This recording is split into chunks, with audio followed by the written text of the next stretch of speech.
As always, we start with the good. An off-duty corrections officer hailed a hero for rescuing a woman moments before her car erupted in flames. The officer pulling the woman out of the car in New Jersey after watching it crash, then noticing a fire under the hood. The car exploded 2 minutes later. When police arrived, the driver will be okay. That is crazy. Next, the bad, a circus bear taking matters into his own paws after being forced to ride a skateboard during a show in Russia.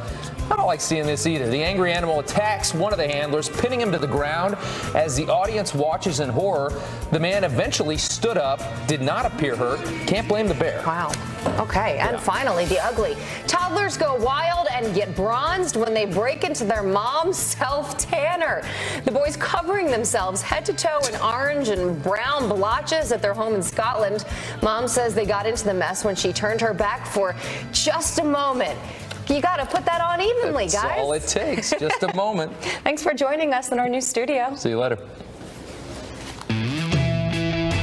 The United States will not be a migrant camp. You have to put the blame on the parents. They are choosing to enter between the ports of entry. They know they will be separated. The House Judiciary Committee announced they will be issuing a subpoena to anti-Trump FBI agent Peter Strzok. I can't think of something more concerning than a law enforcement officer suggesting that they're going to try and use their powers to affect an election. This billboard taken down after a Dallas newspaper columnist and the mayor took offense with the message. America is a Christian nation is actually a quote from John Jay, the first Chief Justice of the Supreme Court. This is hardly an un-American or divisive idea. President Trump directing his trade representative to identify $200 billion worth of Chinese goods that could be hit with a 10% tariff. I'm hereby directing the Department of Defense and Pentagon to establish a Space Force as the 6th branch of the armed forces. Days you just breathing, just trying to break even. Sometimes your heart's pounding out of your chest. Sometimes it's just beating. We are living in that town, the Big Apple, here, New York City. Welcome aboard, folks. The mezzanine level. Thanks for joining us on this Tuesday. You know, we get ready all day long for these 3 hours that we share, and we love to do it each and every morning right here on Fox and Friends. Yeah, right after the show, we go to bed.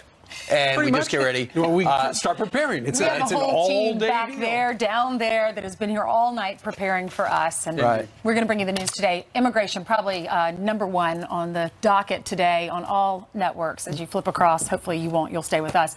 But immigration reform is at the top of the agenda on Capitol Hill, and the president is actually going to the Hill. He's going to talk to House Republicans and meet with them and try to close some of these immigration loopholes. Yeah, they got 2 immigration reform packages ready to be voted on in the House. This is we get a new look inside one of the immigrant detention centers at the border. Special thanks to Griff. Griff Jenkins is live in McAllen, Texas. And Griff, you're outside one of the detention centers, and I know your intention is to try to get inside and take a look, right? That would be, guys, and you know we've seen the heart-wrenching images, but these images we're showing you now, these are inside this one in McAllen. This is the Rio Grande Valley sector, one of the heaviest trafficked, and why the administration says that they've had this massive uptick, 50,000 plus illegal crossings a month for the last 3 months. But as we have certainly entered a national debate over how these families and these children are being treated, the president says he will not have migrant camps. Take a listen. The United States will not be a migrant camp, and it will not be a refugee holding facility. If the Democrats would sit down instead of obstructing, we could have something done very quickly. And the Secretary of Homeland Security, Kirstjen Nielsen, took to the White House podium yesterday to defend her policy of what's happening. Here's what she said. This entire crisis, just to be clear, is not new. It's been occurring and expanded over many decades, but currently it is the exclusive product of loopholes in our federal immigration laws that prevent illegal immigrant minors and family members from being detained and removed to their home countries. Those loopholes are important, guys. There's three particularly. The first is the 2008 Trafficking Victims Prevention Reauthorization Act under President George W. Bush. The second is reforming the asylum policies. They say asylum request claims have been up 1,700% over the last decade. And finally, a 1997 Florida settlement that happened under President Bill Clinton that provided for a means for families not to be separated at detention. And part of the reason why Senator Cruz is now the first Republican piece of legislation offering to try and get funding, keyword funding, to keep some families together. But we are certainly here at Ground Zero in McAllen, Texas, at one of these biggest processing centers. We're going to try and get in there, guys, and we're going to try and speak with the sector chief, Manuel Padilla, and find out what's going on. That's great. All right, Griff, down in Texas, we thank you very much. So it's very clear, the president and the White House made it crystal clear yesterday they're going to continue this maximum pressure policy of separating parents from children at the border to make the point that that is the law of the land. You don't like it, change the law. Also, it's a message to people who are thinking about coming into this country illegally. Don't do it, because you'll be arrested, and there's a possibility your children will be separated from them if they are, in fact, your children. Well, the law is the law, and it was passed by Congress, as Griff was mentioning. You can't even really blame an administration. These are people, Republicans and Democrats, that are serving in the Senate and in the House, and they have to change this. If you don't like it, they need to change the plan. The TVPRA law says, and they're just following the law, these Border Patrol agents, they have to follow the law. When they find these children with their parents, this is what they have to do. They have to put the parents in the custody of U.S. Marshal Service for pretrial determination. The child has to be transferred to the Department of Health and Human Services and then reclassified as an unaccompanied alien child. Then they're put into those shelters, and Jeff Sessions says that they're not being abused. He says the conditions are good. He said we spent $1 billion last year, your taxpayer dollars, to make sure these kids are safe. Ted Cruz is moving through legislation. He's trying to solve the problem. Just get these numbers straight. Separation is the issue that has the first ladies, past and present, weighing in, saying they're upset about it. 68% of independents are not for the separation, 91% of Dems, and most Republicans. I get it. But here's the main issue. Figure out a way to keep parents and children together. But you know what the big issue is? You got 30,000 kids estimated are going to be here, non-citizens, flooding into our borders by the end of August, by the end of the summer. 250 a day. And as Nancy Pelosi steps over the homeless in San Francisco to hop on a plane to go to the border, to have a heart bleed for people from other countries that are coming here, understand we are $20 trillion in debt. We have classrooms that overrun. We have teachers buying their own supplies. These kids come in, fantastic, Oprah Winfrey. I'm glad you're upset about it. But these kids get fanned out to working class neighborhoods, into our society, and then they have to be paid for by English as a second language, and then they got to be schooled. And a lot of them, sadly, when in my neighborhood, turn into MS-13. So the bottom line is, the thing is, these kids are coming across. You don't have to vilify somebody. You have to solve the issue. Sure. That's what happens when the kids come into the country. Now, keep in mind, right now, the federal government, we're talking about these kids who are separated from the parents. Here is the statistic that is jaw-dropping. Right now, in custody, the federal government has 12,000 children in Department of Homeland Security custody. 12,000. 10,000 of them were sent to the United States alone. Without their parents. They came alone, and that's why Tom Homan says, blame the parents. These parents themselves are using these children as pawns to gain entry in the United States, knowing that we can't detain them. And as far as the separation of families are concerned, you have to put the blame on the parents. They are choosing to enter between the ports of entry. They know they will be separated, but they want to blame the government when we were forced to do that. So let's put the blame where it lies, not on the fine men and women of the Border Patrol and ICE. We're enforcing the law. I mean, I feel so bad for the Border Patrol. We've had a chance to meet them. You get a chance to talk about them. They're finally getting the attention and support they needed. And now they're being vilified as the bad guys. They're forced to run a daycare center, put up these now 10 cities in our country that you see in Syria. Now we're going to convert how many more Walmarts and Kmarts into facilities for children. And even if there is no separation, we have to warehouse house people because other countries are pushing them our direction or they're choosing to come here. You mentioned. And what about all those people waiting online to come here legally? Why is it fair for them to go to the back of the line as they pay the fees, the green card fees and everything else, hoping to get processed? You mentioned Ted Cruz. He's introducing legislation this week. He says it's going to be called the Protecting Kids and Parents Act. He wants to keep the families together while their cases are pending. We heard from Alan Dershowitz yesterday. He was saying that they should be sent back to their home countries together as a team, mom, dad, and the kids, and then be taught how to enter our country legally the right way. Sure. And the key word there, legal. And that's what the administration says. We're simply following the laws. You don't like the laws, Congress change them. Nonetheless, if you watch TV in the last 24 hours, the villain here, the Trump administration.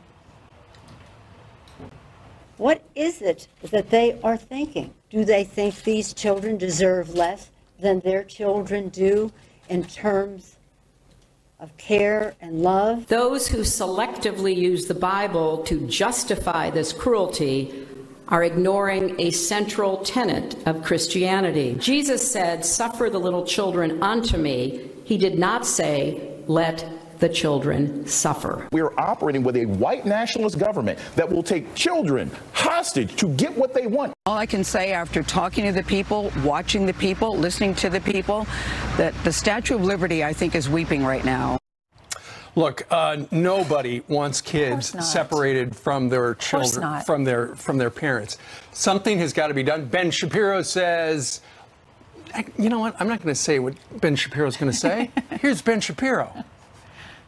I do find it somewhat suspicious that the media have decided to jump both feet on the bandwagon as though this is some sort of great human rights catastrophe brought on by the Trump administration, when, of course, all of this started under the Obama administration, or at least it was happening under the Obama administration. That under the Obama administration and under the Bush administration, really, immigration surges were rooted in government policy. Some of the lies being told are that Trump is randomly deciding to separate kids at the border. He doesn't have to do that. He does have to do that by operation of law. The only thing the Trump administration is doing differently is they are treating everyone who is crossing the border illegally as an illegal immigrant for prosecution, for purposes of prosecution. And then because you're doing that, the kids can't stay in custody with the parents longer than 20 days. Democrats were sincerely looking to attack the problem. They'd either they'd address Senator Cruz's legislation or have their own to address it. So then they would look like heroes solving an issue. But President Trump didn't create this. But what he's trying to do, even though Kirstjen Nielsen mysteriously did not say this, they're trying to do what John Kelly said when he was Homeland Security Secretary.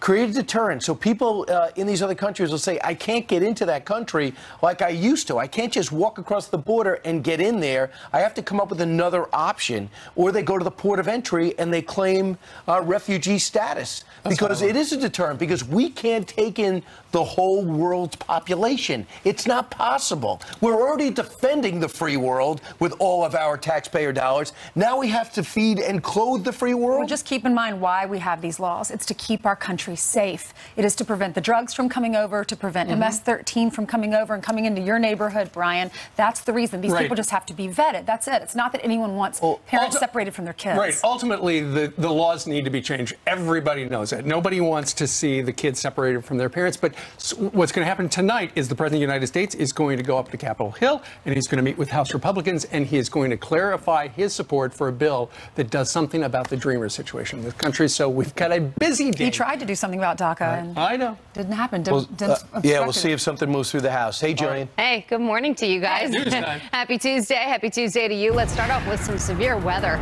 Dangerous flooding turning deadly in the Midwest. A man killed when his pickup truck was swept away in Wisconsin. Incredible video showing a road completely destroyed by the storm, and a state of emergency underway in parts of Michigan. Flash floods washing away roads and causing dozens of sinkholes. More rain is on the way across the country. Fears of a trade war are growing. China now accusing President Trump of blackmail in response to his threat of more tariffs. The president says he will slap a 10% tax on another $200 billion worth of Chinese goods unless Beijing reverses course. It comes days after the U.S. announced the first round of tariffs and China hit back with retaliatory fees. The U.S. had a record $375 billion trade deficit with China in 2017. That's a look at your headlines. We'll send it back to you. More maximum pressure. Yep. All right. Thanks, Jillian. Thanks, John. All right. What can we expect from day 2 of Michael Horowitz, the Inspector General, and Christopher Wray, the FBI Director, in the hot seat? Congressman Darrell Issa will be at the hearing. We're going to ask him what he's going to ask them coming up. Plus, Richard Painter just unveiled his first Senate campaign ad, and it's setting the internet on fire for all the wrong reasons. There is an inferno raging in Washington, but here in the land of 10,000 lakes, we know how to put out a fire. Back on the hot seat for day 2 of testimony. Today, they'll face the House Judiciary Committee and more. So what do lawmakers want answered? A member of that committee, former Oversight Chairman Darrell Issa. Congressman, great to see you. I know you watched Senate yesterday. There was some legitimate senators like Mike Lee and Lindsey Graham who wanted answers, and others who wanted just to speak. How do you build off the Senate, what you saw in those hours on the hot seat? Well, you're right. A few members did ask questions that can be, for the record, where is the Department of Justice going? Where has it been? Where is the FBI going? And building on that, the question has to be, what is the standard? Under past investigations, nobody was held accountable. The IRS scandal, Solyndra. Obviously, now we're finding that they don't think they have enough, even when people conspire to have a, quote, insurance policy against the president. So what is the standard for the American people to expect? And then aren't we going to have a higher standard for the Department of Justice lawyers, for the Department of Justice FBI agents, for at what point is it bias? You know, yesterday you heard Michael Horowitz contort and try to deal with the term bias. And at one point he got, it's not bias, trying to explain that, of course, these people had clear bias. The question is, did they have criminal bias? Did they have bias that he could execute on? And I think we have to get the American people to understand, of course they had bias, of course they had adverse process, and of course they wanted to do the president in. Now the question is, was it a criminal conspiracy? And that seems to be where the IG draws the line. He doesn't seem to have a criminal conspiracy, but he certainly has a conspiracy built on bias. Right. Okay, he might, because Andy McCabe doesn't remember the meeting in his office that Peter Strzok referred to Lisa Page. Right. We don't know the identities of the other people saying horrible things about Trump voters and Trump himself for some mysterious reason. Are you going to drill down on that? Absolutely. I mean, I want to know, first of all, I want to know what the insurance plan was. And are we ever going to know that? I want to know why people are still working for the Department of Justice and the FBI who clearly showed wrongdoing. You know, there's this law, and it sounds terrible, but there's a law that says you're not allowed to circumvent the system and hide your email and text using private. And yet every time somebody does it, right, there's no consequence. There's got to begin to be some consequence to circumventing the law to do things you're not supposed to do. And Chairman, also James Comey using his private email for work stuff, him leaking to the New York Times, that's up for debate. And also you have to wonder too why they went out of their way to make sure that Hillary Clinton wasn't prosecuted, because you can't stop Donald Trump without Hillary Clinton. You aren't going to do that with Bernie Sanders. So I look forward to your 5 minutes that you get with Wray as well as Horowitz. Thanks, Darrell. Thanks, Brian. Straight ahead. Can't prove you're a citizen? No problem. The state where apparently you don't have to live in America to vote. And Pastor Robert Jeffers put up this billboard in Texas saying America is a Christian nation, but he's being forced to take it down because some people got offended. The pastor responds. Next, we'll zoom out and then bring the music up and then go to break. Headlines for you. First up, the Department of Justice asking the U.S. Supreme Court to reconsider a ban that limits funding to sanctuary cities. A lower court blocked the effort back in the month of April, which would have allowed the Department of Justice to withhold grants to agencies that do not apply or comply with federal immigration laws. The Solicitor General calling the ruling unjustifiable. And proof of citizenship no longer needed to vote in the state of Kansas. A federal judge striking down Kansas's voter ID law, saying it violates the constitutional right to vote. Kansas Secretary of State Chris Kobach is planning to appeal. All right, Ainsley. Thank you, Steve. A church in Texas celebrating America as a Christian nation on billboards. There's a picture of one of the billboards. It now has to take them down because people are offended. Pastor Robert Jeffress is the pastor of that church, First Baptist Church in Dallas, and he's also a Fox News contributor. Good morning to you, Pastor Jeffress. Good to see you. Thanks, Ainsley. You're welcome. So how did you feel when you were silenced, when they said these billboards are not going up? Well, we were really surprised. And what happened was we had these billboards, Ainsley, to support our upcoming patriotic service this coming Sunday. And I'm going to be bringing a special message titled America is a Christian Nation, in which I recount the historical evidence for the Christian foundation of our country.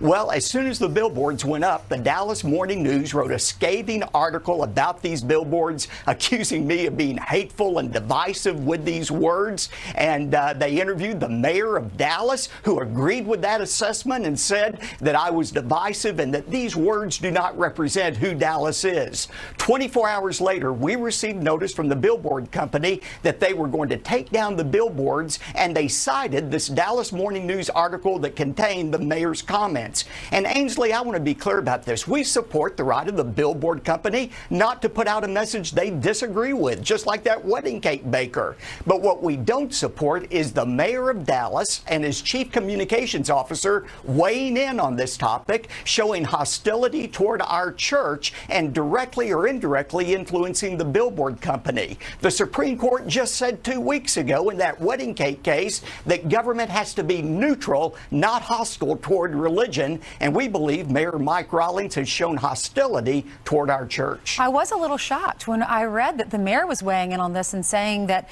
it was hateful, agreeing with that columnist from the Dallas Morning News, saying it was hateful and it was divisive. Why do you think he's saying that? Well, he's very liberal, and it's interesting, Ainsley. A couple of years ago, when the American Atheist put up a billboard at Christmas time saying, "Skip church, Christianity is fake news," we didn't hear the mayor criticizing that or calling that divisive or saying that doesn't represent Dallas. But for some reason, he feels threatened by the message that America is a Christian nation. And by the way, that phrase is not something I originated. That came from John Jay, the first Chief Justice of the Supreme Court. And that phrase is also found in 2 Supreme Court rulings, 1844 and 1892. Can you expand a little bit more on what you're planning on preaching? You said the Freedom Sunday is June 24th, and America is a Christian Nation is the title. Can you give us a little bit more about what you're going to be preaching on? Yes, look, it's true that our nation has always welcomed people of all faiths or no faiths, but it's also equally true that by and large our founders were Orthodox Christians who believed that the success of our nation depended upon our fidelity to God and to His Word. And that's what we're going to be talking about, the historical evidence for that. We're going to have great patriotic music. We're going to welcome and recognize our armed forces. The American Atheist Group has announced they're going to be protesting at our church this Sunday. We welcome them and anyone to come hear the truth and decide for yourself whether or not America is a Christian nation. Pastor Jeffress, thanks for joining us.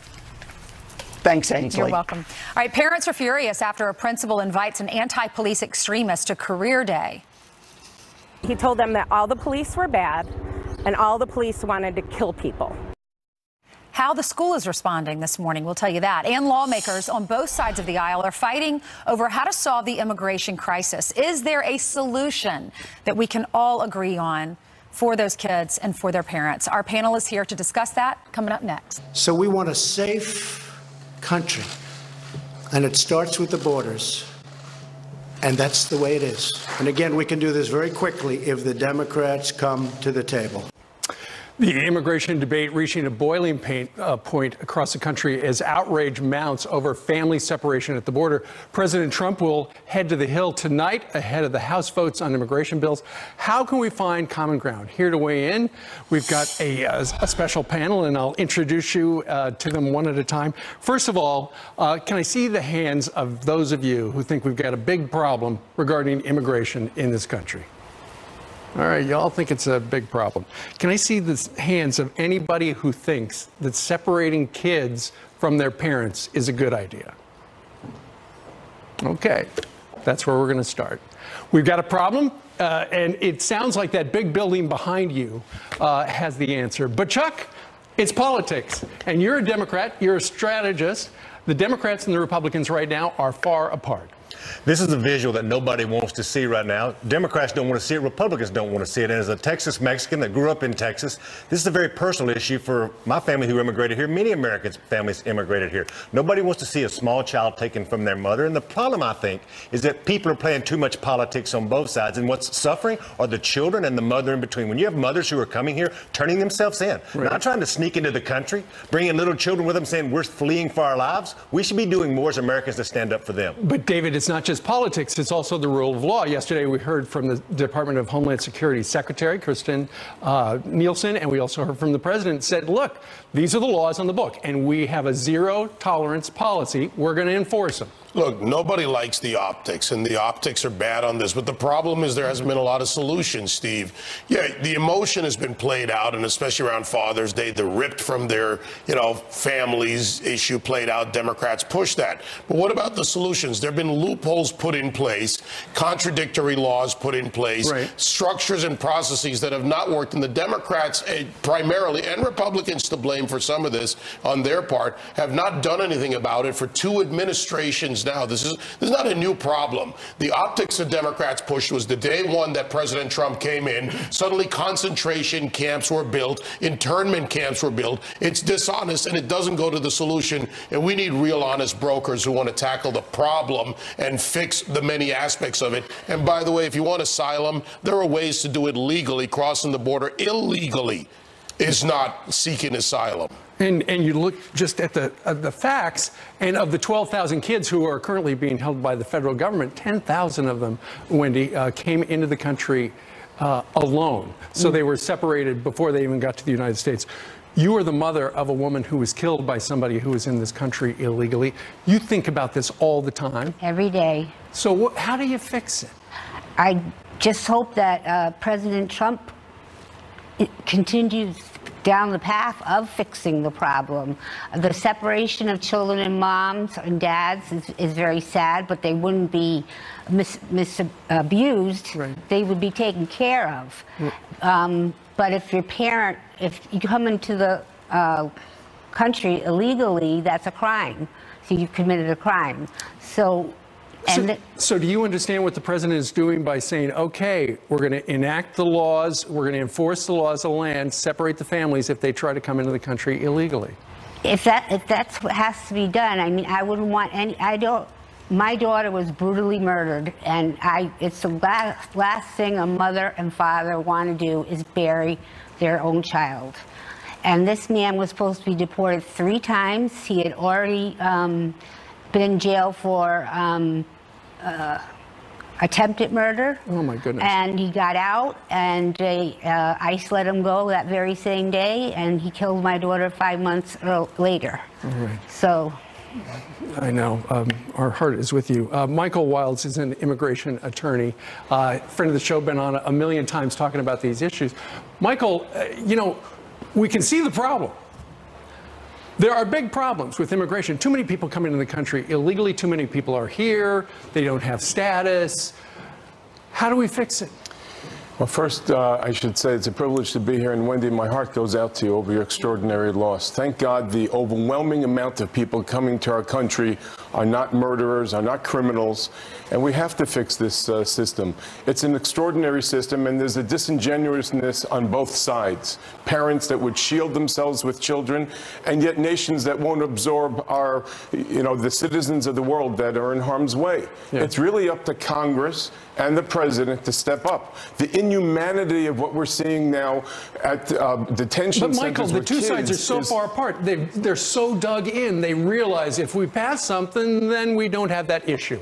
Well, they have to fix this because it goes to the onboarding of foreign students into our workforce. It goes to the very ethos of what our founding fathers established, a nation of immigrants. We're shooting ourselves in the foot if we don't get this right, if we don't invest in those tired, poor hands that will not only salute our flags. The times are different. I'm sorry, Michael, but we have to put time and milieu into this. A time when people were coming here, when we had open lands, a much wider issue. We have different issues today. And, no, the problem is mixing 2 million milieus, a time of the Statue of Liberty, of people coming here for a different reason at a different time versus today. Well, let's talk completely different. Okay, let's talk to a fellow in the front row, Jose Magana Salgado. He's an immigrant legal resource center. He's also a DACA recipient.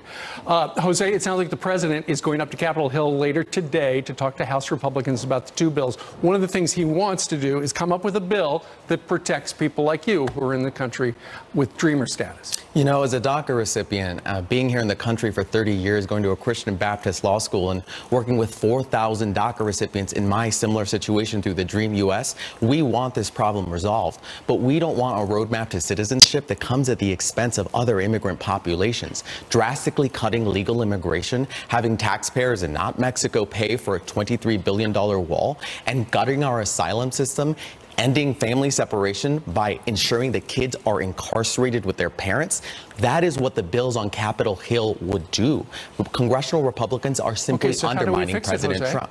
We need immigration reform that doesn't gut our asylum system, that recognizes that people under the Immigration and Nationality Act can come to this country fleeing persecution and legally apply for asylum. Chain migration. Family migration is something that this country was built upon. Many of the people, including lots of the people that work on Fox News, have relatives and ancestors. Because you know, for every time one person gets in, they can bring in 30 family members as well, and that's a big problem. Good. Family reunification was a hallmark of our immigration laws. Reuniting family. You're going to work harder no matter what station in life. If you're a lawyer, if you're a farmhand, if your family's there. Chain migration became a dirty word. Family reunification is a beautiful principle. But we ignore the economics of this, and the fact is you cannot absorb all of the world's problems. You cannot support it financially. And if you bring this country down economically by importing poverty, when you bring people in who are incapable of taking advantage of what we provide in America, in the American dream and opportunity, then how do we actually sustain the nation to help other nations? We're ignoring the macroeconomic and the microeconomic effects of this, because if you can't afford the problem, then America suffers. One of the problems is crime, and Patrick Ryder is in the front row. He's the Nassau County Police Commissioner. And Commissioner, one of the big problems is MS-13, and a lot of the people who are in your area in MS-13 came into the country illegally. We had 6 murders last year from MS-13, vicious attacks, with 3 of those 6 were decapitated, 4 of them were buried in shallow graves, almost like they were taunting us to catch them. 3 of those kids were 15, never had a chance. Innocent kids growing up, good, hardworking parents here out in Nassau County. Our problem is communities. If we lose our communities when we go and we fight this immigration and we fight this MS-13 issue, we have to still strengthen those community bonds. If we lose them, we lose our community. With a 17% population, Hispanic, growing in Nassau County, we have to maintain those relationships. And one of the problems is with all these people who come in, and if they're not properly vetted, and we've heard a million stories about that, sometimes that is a problem. It all comes down to politics. And we know that before the elections, that would be a great time to solve it. But can I see the hands of people here today who thinks President Trump honestly wants to solve the immigration problem? All right, we got 5, except Chuck, the Democratic strategist. How many think the Democrats honestly want to solve the problem? 2, 3. All right, who think the Republicans honestly want to solve the problem? You got 4 right there. It all comes down to politics. Chuck, you didn't hold up your hand for anything. You get the final word. I think that a lot of this has to do with a lot of emotions, but the emotions are real people's lives. I think everybody had a good point. There's a couple points. Just because a brown kid is in MS-13 don't mean every brown kid is bad. Of course and the macroeconomics of this is my family came here undocumented generations ago, and now I pay hundreds of thousands of federal income tax every year. That shows that the system can work. Wendy? I just want to say one thing. I feel sad for families that are torn apart, but I'll never be able to see Casey again in this lifetime. She's permanently separated from me. It's like I'm living in my own personal hell because I can't see my daughter. I can't talk to my daughter. I can't do everything that a mom and a daughter should be doing. She's never going to get married. She's never going to have children. You know, they talk about dreamers. Well, Casey had dreams too. And now there's no way she'll be able to do that. It is a gigantic problem, and our nation needs to address it, and we need to fix it. All right, ladies and gentlemen, thank you very much. This panel will return in a couple of hours for another discussion. That was great. Thank you for sharing. All right, coming up, remember when James Comey admitted under oath to leaking those memos to his pal about his meeting with President Trump? Well, the Department of Justice remembers, and now they're investigating Mr. Comey for a possible crime. How much trouble could he possibly be in? That guy knows, and he's next. And we showed you this adorable video, a toddler escaping her crib with a big assist from her big brother. Whole family's going to be on the show. Good morning and welcome back. Outrage is boiling over after an anti-police extremist is invited to speak to kids at Career Day. Principal Mary Beth Kunat suddenly retiring after Ethan Ethos spoke to students at Wildwood Elementary School in Chicago. He told them that all the police were bad and all the police wanted to kill people. Kunat is apologizing, saying her intention was for Ethos to talk about poetry and civic work. Former George W. Bush ethics czar Richard Painter is running for Senate, and let's just say his first ad is blowing up the internet. Watch. There is an inferno raging in Washington, but here in the land of 10,000 lakes, we know how to put out a fire. But longtime Republican now seeking a Minnesota Senate seat as a Democrat. Let's look at your headlines. Send it back to you guys. Yeah, if you've seen how critical he's been on the president, you knew he was running as a Democrat. Richard Painter. Now it's time for something else. Well, back in the hot seat, DOJ Inspector General Michael Horowitz and the FBI Director Christopher Wray are facing another round of questioning today after yesterday's testimony revealed some potential new legal trouble for James Comey. Listen. Are you investigating Comey's handling of his memos? And does that include the classification issues? And should Mr. Comey expect a report when it is complete? We received a referral on that from the FBI. We are handling that referral, and we will issue a report. Wow. Fox News senior judicial analyst Judge Andrew Napolitano joins us now to weigh in. They also brought up the fact that he was using his private email. Yeah, Gmail account. Yeah, talk about irony of ironies, investigating Hillary Clinton for using her private server while he's using a private email himself. According to the testimony yesterday, there was nothing classified in it. Of course, the Inspector General didn't see everything.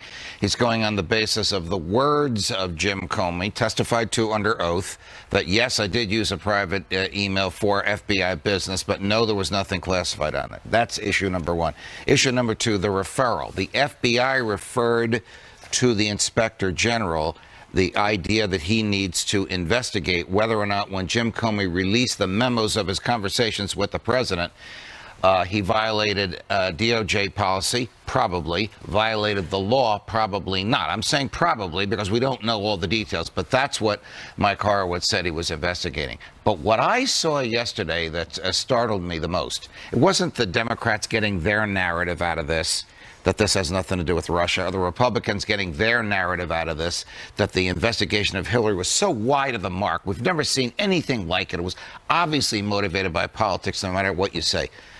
I saw a message from Chris Wray, the director of the FBI, to Devin Nunes. We are not giving up documents that are protected by privilege. What's protected by privilege? The Mueller documents that were shown to a grand jury, that reflect the thoughts and impressions of investigators and prosecutors, or where witnesses were promised confidentiality. That's everything they want. Exactly, Steve. That's everything that they want. So when that subpoena arrives today at the DOJ, they're going to go, I think, across the street to a federal court to ask that it be quashed. That means that a federal judge will get to look at all this stuff. There's tens of thousands of pages here in private and decide what stays secret and what the Congress gets. Right. Meanwhile, these two are going to be testifying all day today on the House side. 70 questioners today. Yes. And they all get 5 minutes. Grassley said that he asked Comey to come and testify. He's asked him twice, and his spokesperson said he's out of the country, and then he went on his Twitter, and it shows that he's in Iowa. Whoops. Yeah. Iowa? Not the Iowa caucuses. He can do TV, and he can do his book tour, but he can't come and talk to us. He'd be wise not to testify. He's Judge Napolitano, and he knows a lot about legal stuff. Now, a new poll shows Americans think President Trump is delivering. So how long can the left deny the numbers? We're going to debate it coming up. a little later on.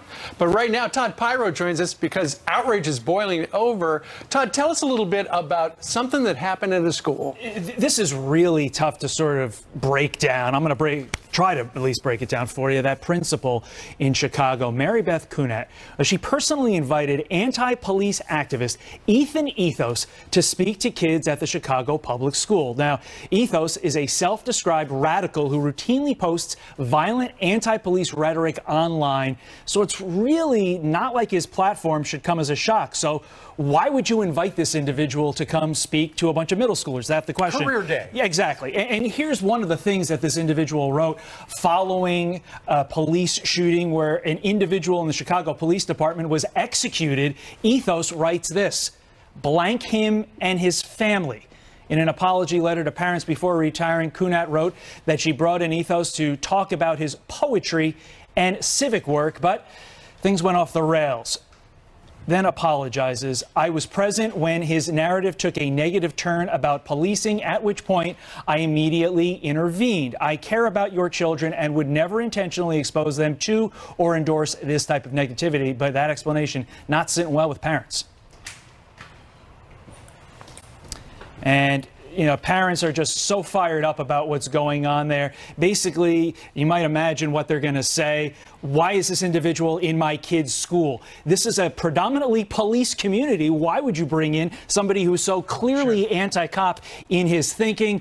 Obviously, a lot of reaction online. People in Chicago and around the country fired up about it. Some are saying that she was under a lot of pressure to start having this anti-police rhetoric, having those discussions. And that's a whole nother issue. Why are we forcing an educator to bring in that heightened a level of politics that is so polarizing? You can discuss the issues of the day with regard to police. That's taking it to another level. Our children need to learn if they're in danger, they need to be able to go to the police. Police are their friends. Well, the person who did the inviting has now retired suddenly. All right, Todd, thank you very much. Thanks, Todd. All right, meanwhile, he promised to make America great again, and now a new poll shows Americans think President Trump is delivering. So how long can the left deny the numbers? A debate is coming up. Plus, White House Director of Strategic Communications, Mercedes Schlapp, and Congressman Martin Meadows are both here. They're going to be live with us.